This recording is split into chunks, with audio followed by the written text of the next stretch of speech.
자, 오늘 장의 중심이 될 이슈앤 전략을 통해 정리해봅니다. 한 주의 마무리는요. 야천투자연구소 남인호 소장, LNS홀딩스 김선영 대표, 다올투자증권 김성준 이사와 유한타증권 류민수 부장과 함께하겠습니다. 네 분 어서 오세요.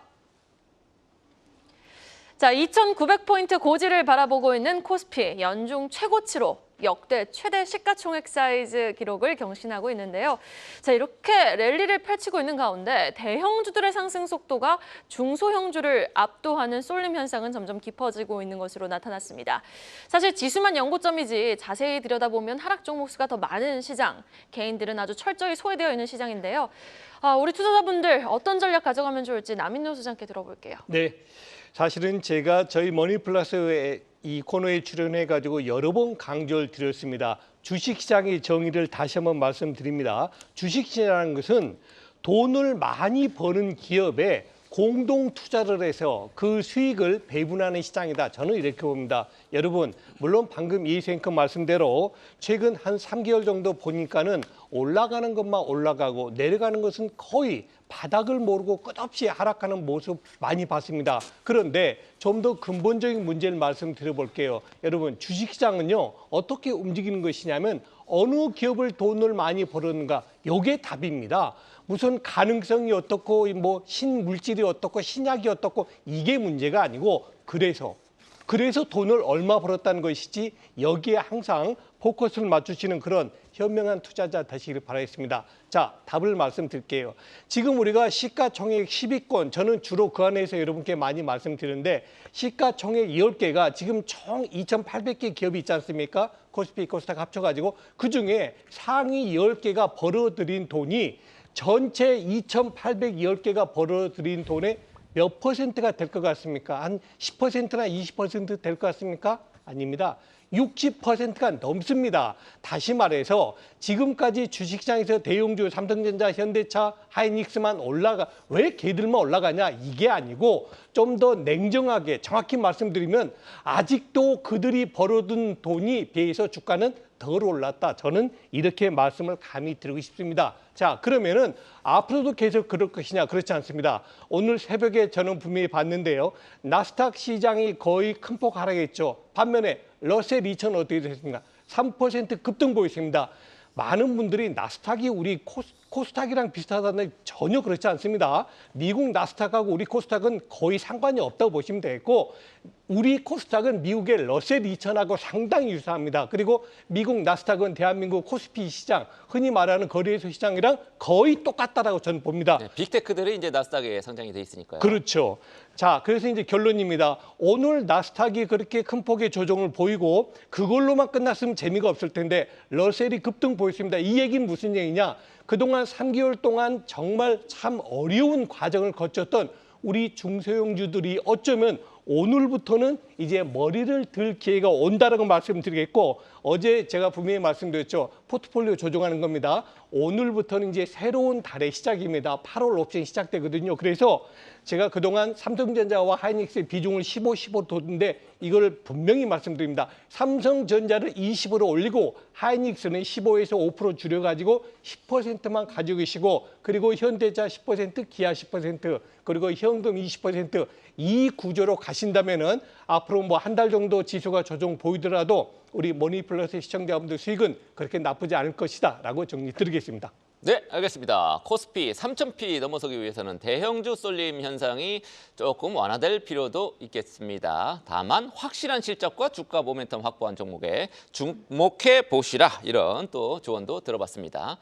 다음 소식입니다. 두산그룹이 사업 구조를 재편합니다. 이 가운데 눈길을 끄는 소식은 두산밥켓하고 로보틱스의 결합인데, 두산밥켓 매해 1조 넘는 영업이익을 내고 있죠. 그럼에도 불구하고 상장 폐지에 나선다고 하는 소식이 우리 한국경제신문 특종 보도로 어제 저녁에 초판에 나오고 나서 시간의 거래 때 두산주들 관련주들 줄줄이 상한가로 갔습니다. 요 내용 김성준 이사한테서 자세하게 한번 들어보겠습니다. 예, 어제 뭐 두산그룹이 상당히 난해한 공시들이 상당히 좀 많이 나와가지고 조금 헷갈릴 수 있는데요. 일단 결과적으로 이제 이 지배구조 개편을 이제 클린 에너지 부분, 두산 에너빌리티와 두산 퓨얼셀이 담당을 하게 될 것이고요. 또 스마트 머신 관련이 가장 좀 중요한 부분들인데요. 두산 밥캣과 이제 두산 로보틱스가 이제 그러니까 두산 에너빌리티에서 두산 밥캣이 이제 인적 분할을 해서 이제 그 로보틱스와 이제 합병을 하게 됐고. 결국에는 이제 그 포괄적 주식 교환을 통해서 이제 100% 완전 자회사로 편입이 되고 이제 두산 밖에서 상장 폐지 수순을 밟게 되는 이런 절차. 그래서 스마트 머신 분야가 있고 마지막 이제 두산 테스라를 중심으로 한 이제 반도체 분야가 될 텐데요. 역시 핵심은 무엇보다 두산 밥캣입니다. 작년에 두산그룹 전체의 영업이익이 1조 4천억 대였는데요. 두산 밥캣이 혼자 1조 3,800억을 이렇게 거둬서 전체 영업이익의 97%를 두산 밥캣 홀로 일어났다라고 했네요. 그렇죠. 그래서 어떻게 보면 두산그룹 내 유일한 저평가주라고 할 수가 있을 그런 회사가 바로 두산 밥캣인데요. 그래서 결과적으로 유불리를 좀 따져봐야 될 것 같은데요. 일단 기본적으로 두산 로보틱스는 이제 로봇 사업에 대한 이런 미래 성장성은 분명히 존재하나 현재 PBR이 12가 될 정도로 상당히 좀 고평가되어 있는 것도 사실인데 이러한 캐시카우를 같이 확보를 함으로써 상당히 좀 경쟁력 있는 그런 사업 또한 또 두산 밥캣과의 또 시너지 효과도 분명히 좀 존재할 수 있는 부분들이고요. 또 더불어서 이렇게 합병을 통해서 이번에 이제 MSCI 편입까지도 또 노려볼 수 있을 정도의 기대감까지 더해질 수 있어서 또 긍정적으로 좀 볼 수 있고요. 반면에 사실 두산 에너빌리티 같은 경우에는 최근 체코 원전 수주 기대감으로 주가가 상당히 좀 강한 흐름을 보였었는데 어떻게 보면 커다란 캐시카우가 떨어져 나감으로써 이제 이익이 상당히 좀 쪼그라드는 그런 좀 모습이 보여서 상대적으로 좀 불리하게 작용을 할 것으로 보여집니다. 여기서 또 가장 또 중요한 포인트는 바로 이제 지주회사 두산인데요. 사실 과거에는 이제 지주회사 두산이 두산 에너빌리티 지분을 30%를 가지고 있고 에너빌리티가 밥캣의 지분을 46%를 갖고 있는 손자 회사였는데요. 결국에 실효 지배율이 13.8%에 불과했습니다. 가장 돈을 많이 버는 회사의 지분이 가장 낮은 그런 조금 그런 상황이었는데요. 이번에 이런 일련의 재편을 통해서 두산 밥캣의 지분이 42%로 올라가는 그래서 기존보다 3배가 올라갈 수 있다라고 있는 그런 결과를 낳게 됨으로써 향후 이제 두산의 그런 이제 배당의 증가 그런 가능성들이 좀 있다라는 그런 기대감에서 어제 두산 우선주가 시간에 상한가를 기록을 했고요. 두산이 8%대 강세를 보여서 상당히 또 이제 그런 기대감들이 지주회사로도 많이 좀 쏠리는 그런 모습을 보였습니다. 네, 이렇게 지배구조 개편에 따라 전일장 시간의 거래에선 두산 우선주가 상한가 직행에 성공을 했고요. 두산이 8.4% 급등, 두산 로보틱스가 2.4% 상승했습니다. 오늘 정규 시장에서도 계열사별 주가 흐름 변동성이 예상되는 만큼 추후 업데이트되는 뉴스에 따라 움직일 수 있는 주가와 이에 따른 대응 전략 계속해서 한국경제TV와 함께해 주시죠. 자, 다음 소식입니다. 정부의 밸류업 프로그램이 추진되면서 올 상반기 상장사들이 자사주 매입을 대폭 늘린 것으로 나타났습니다. 주가 부양 효과도 아주 톡톡히 누렸다고 하는데요. 자, 밸류업 정책 수혜가 전망되는 기업들 지금이라도 좀 투자하고 싶으신 분들을 위해서 투자 고려 시 어떤 점을 주목해보면 좋을지 우리 김선영 대표님이 전해주시죠. 네, 자사주 매입에 대한 얘기가 되게 많이 나오긴 합니다. 근데 자사주 매입을 해서 사실 밖으로는 되게 좋아 보이는데 여러분들이 좀 생각 못하신 이슈가 있어가지고 제가 그나마 체크하시라는 의미로 준비해봤습니다. 일단은 뭐 자사주 매입이 아예 없었거나 매입 후 소각 의사를 밝힌 그 상장사를 위주로 최근에 주가 상승 흐름은 뚜렷하게 나오고 있다고 좀 보시면 될 것 같습니다. 어제 한국거래소에 따르면 최근 한 달 동안 자사주 취득 공시를 한 상장사 30곳이 집계가 되는데 이 중에 22곳이 주가가 올랐다라는 그런 내용이 나왔습니다. 일단 일반적인 투자자분들은 여기까지만 생각하시는데 우리가 좀 봐야 될 게 있습니다. 뭐냐면은 사실 제가 그동안 수년 동안 자사주 매입과 소각을 계속 강조를 좀 드려왔었고 우리나라는 뭐 배당 성향만 올려도 외국인들이 들어올 거다라는 주장을 한 2, 3년 동안 계속 해왔었거든요. 근데 여기서 이제 우리가 좀 알아야 될 부분이 있는데 일단 아예 안 하는 것보다는 자사주 매입이나 소각을 하는 억지로라도 하는 기업들은 최소한 주주들을 생각하는 기업이다라고 좀 보시면 될 것 같습니다. 하지만 여기서 우리는 한 번 더 들어가야겠죠. 얼마나 자사주를 매입을 했는지를 따져봐야 됩니다. 만약 시총 1조짜리 기업이 뭐 몇십억, 몇백억 하면 이거 진짜 얼마 안 되는 거잖아요. 이건 정말 쉽게 얘기하면은 최근 트렌드에 따라서 그냥 하는 척만 하는 기업이다라고 좀 보시면 될 것 같습니다. 최근에 애플 시총 3조 달러 돌파했습니다. 근데 자사주 매입 역시 역대급인 1,100억 달러를 이제 발표를 했는데 시총 대비 3% 수준입니다. 근데 잘 아시겠지만 이 정도 금액은 SK하이닉스 시총 수준이거든요. 이번에 상승률 1위 보니까 바이오플러스가 어제 종가 기준으로 이제 3,350억의 시총이고 50억 했습니다. 1.4%고요. 상승률 2위 오상헬스케어는 자사주 매입 비율이 2% 시총 대비해서, 그리고 3위인 영업무역이 3% 비율. 전체적으로 비율이 나쁘지 않은데 여기서 중요 포인트, 애플은 주가가 고점을 달리는 상황에서 자사주 매입을 했다는 거. 하지만 우리나라 기업들은 주가가 밑에 빠져 있는 상황에서 자사주 매입을 했다는 거. 자사주 매입 후 소각까지 하지 않으면 그냥 저점 매수랑 다를 게 하나도 없습니다.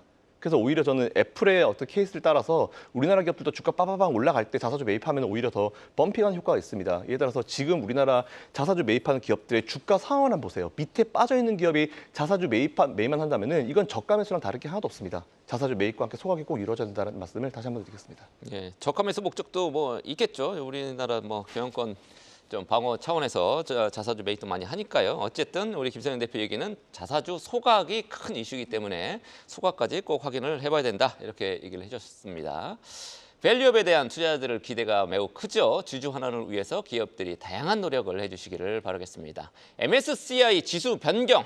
좀 전에도 한번 살펴보긴 했습니다만 다음 달로 앞두고 있는데 유력 후보들의 주가가 벌써부터 들썩이고 있죠. 어떤 종목들 가장 많이 지금 거론이 되고 있는지 다시 한번 류민수 부장께서 짚어주시죠.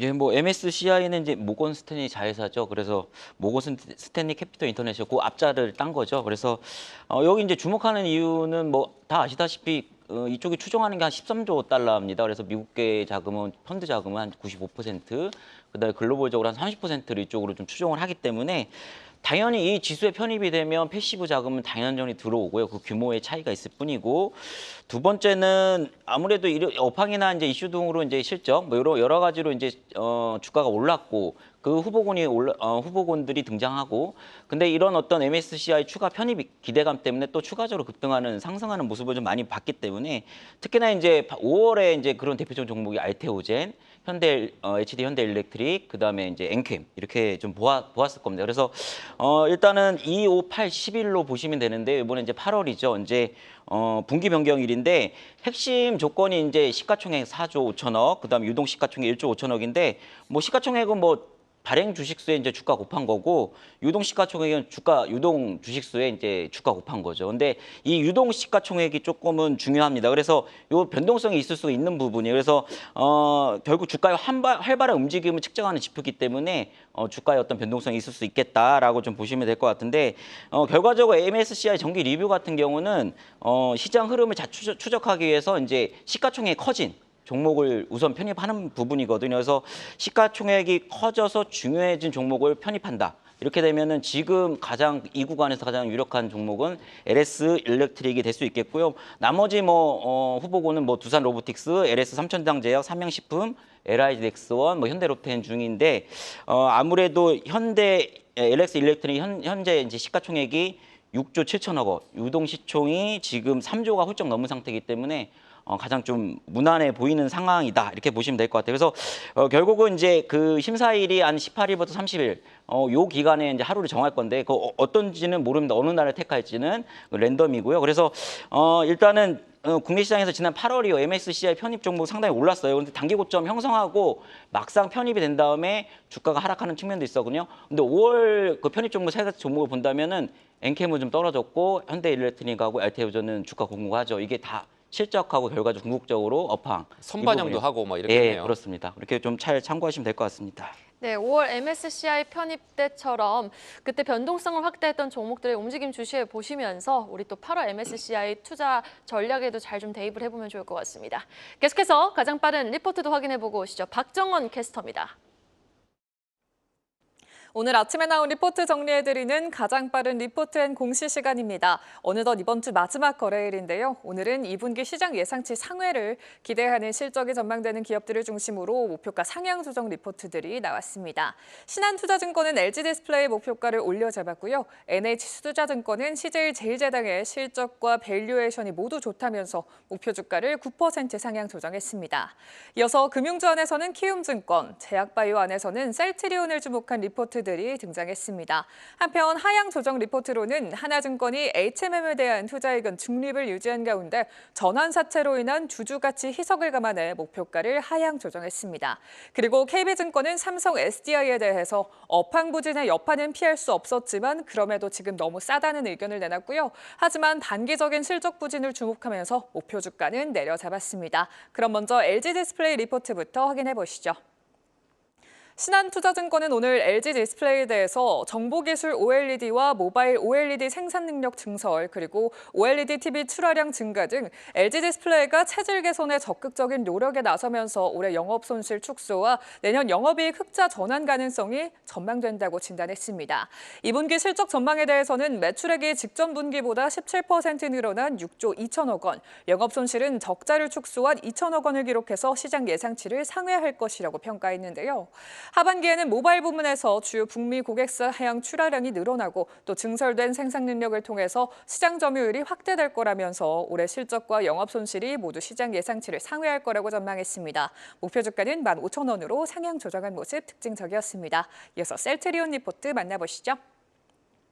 KB증권은 오늘 셀트리온에 대해서 진펜트라의 매출이 연말로 갈수록 가속도가 붙을 거라며 목표 주가를 기존 25만 원에서 26만 원으로 올려 잡았습니다. 올 2분기 매출 8,154억 원, 영업이익 774억 원의 실적을 기록했을 거라면서 KB증권은 컨센서스 상회를 추정했는데요. 향후 출시될 바이오시밀러와 함께 종양 괴사인자 그리고 알파와 인터루킨 등에 대한 기대감도 커졌습니다. 마지막은 키움증권 리포트입니다. 한국투자증권은 키움증권이 수출 개선세와 밸류업 그리고 금리 인하에 대한 기대감 등으로 증시 활성성 지표가 개선되고 있다면서 목표가를 기존 15만 5천 원에서 17만 원으로 상향 조정했습니다. 2분기 지배수익을 2,053억 원으로 시장 컨센서스를 10% 이상 웃돌 것으로 전망하면서 기업 금융과 운용 손익의 호조세가 지속되고 있다고 평가했는데요.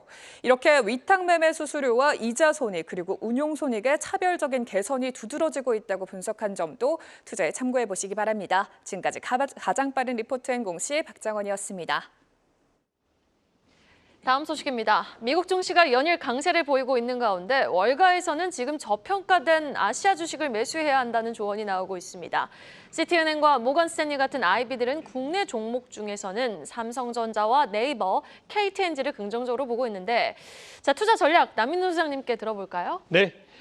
답을 전부 다 말씀해 주셨네요. 삼성전자, 네이버, KT 그리고 또 하나 있죠. KTNG하고 삼성전자 이렇게 네 종목을 추천했는데 관심을 가지셔야 될 것 같습니다. 여러분 제가 아까 하이닉스 5% 줄이고 삼성전자 5% 늘리십시오. 이러니까 마치 지금 가격에 삼성전자 매수하라 이렇게 잘못 알아들으신데요. 전혀 그렇지 않습니다. 저는 삼성전자는 여전히 7수 8기 8구도 즉 7만 원대 사고 8만 원대 매매하지 마시고 9만 원대 파시표라고 말씀을 다시 한번 강조드립니다. 많은 분들이, 많은 전문가들이 금년에 3,000포인트 간다, 삼성전자 10만 전자 간다. 저는 그 의견에 동의하지 않습니다. 저는 금년에 삼성전자가 9만 9천 원은 갈지언정 10만 원 넘기 어렵다고 보고 있고요. 또 우리 종합주가지수 2,990까지는 갈지언정 금년 안에 3,000포인트 넘는다? 저는 별로 기대하지 않습니다. 그 얘기 뭡니까? 주가는 항상 올라가면 반드시 조정을 보이게 돼 있습니다. 빠르면 오늘부터 조정이 나올 수 있다고 보이지고요. 제가 아까 말씀드렸던 삼성전자 비중 조절은 일단 하이닉스를 누구나 다 돈 벌으셨을 거 아닙니까? 거기서 5% 물량을 줄이셔가지고 삼성전자가 더 추가 하락한다면 거기서 매수하시는 게 좋겠다고 말씀드립니다. 그리고 마지막입니다.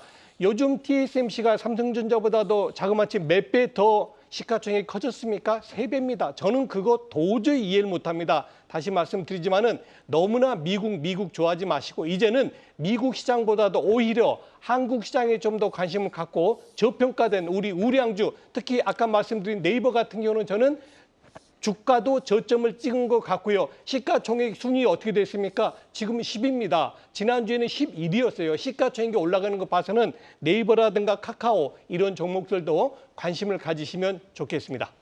네, SK하이닉스 뭐 누구나 돈 벌었다. 주가가 계속 올라갔으니까 이렇게 말씀하셨는데 이 와중에 또 이런 사람도 있더라고요. 네이버 얘기 이제 또 말씀을 하셨는데 네이버 뭐 조금 고개를 들기는 했습니다만 오랫동안 지금 침체에 빠져 있습니다. 주가가 월가 추천으로 주가 상승 탄력을 받을 수 있을지 한번 기대를 해보겠습니다.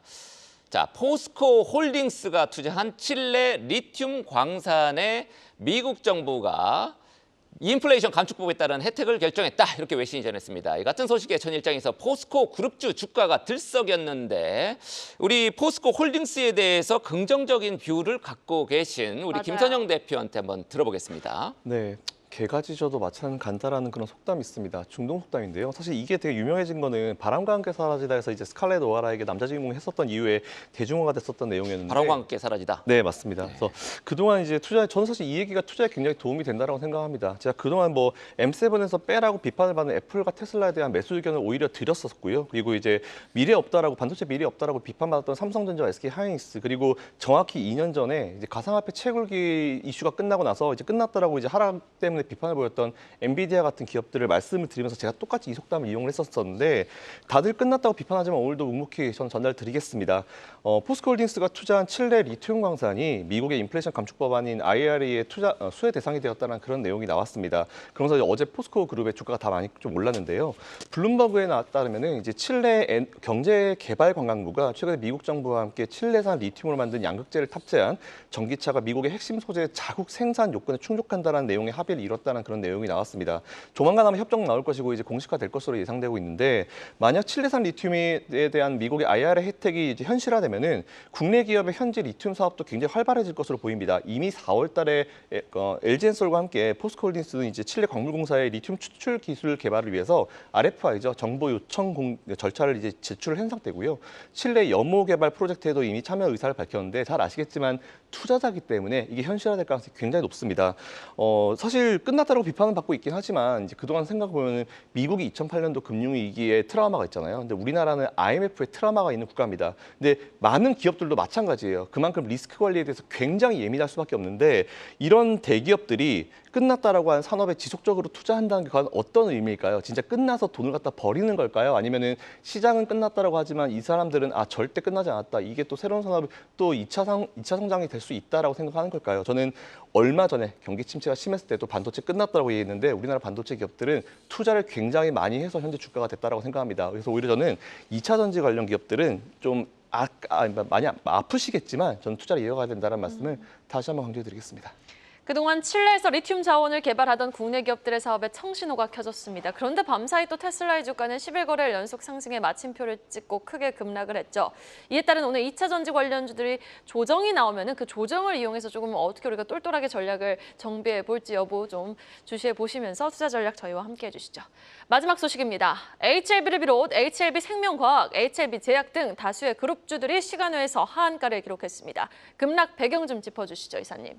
예, 사실 HLB가 코스닥 시총이 4위고 또 관련주들이 상당히 좀 많이 있는데 그래서 코스닥 시장에 영향력이 좀 많이 있습니다. 개인들이 엄청나게 투자합니다. 예, 그렇죠. 사실 최근에 이제 지난 5월 달에는 뭐 다들 아시다시피 이제 그 중국 항서제약과의 병역요법으로 간암 1차 치료에 미 FDA 심사 승인 실차를 허가를 앞두고 있었는데 보완 요구 받으면서 이제 불발이 된 바 있었는데요.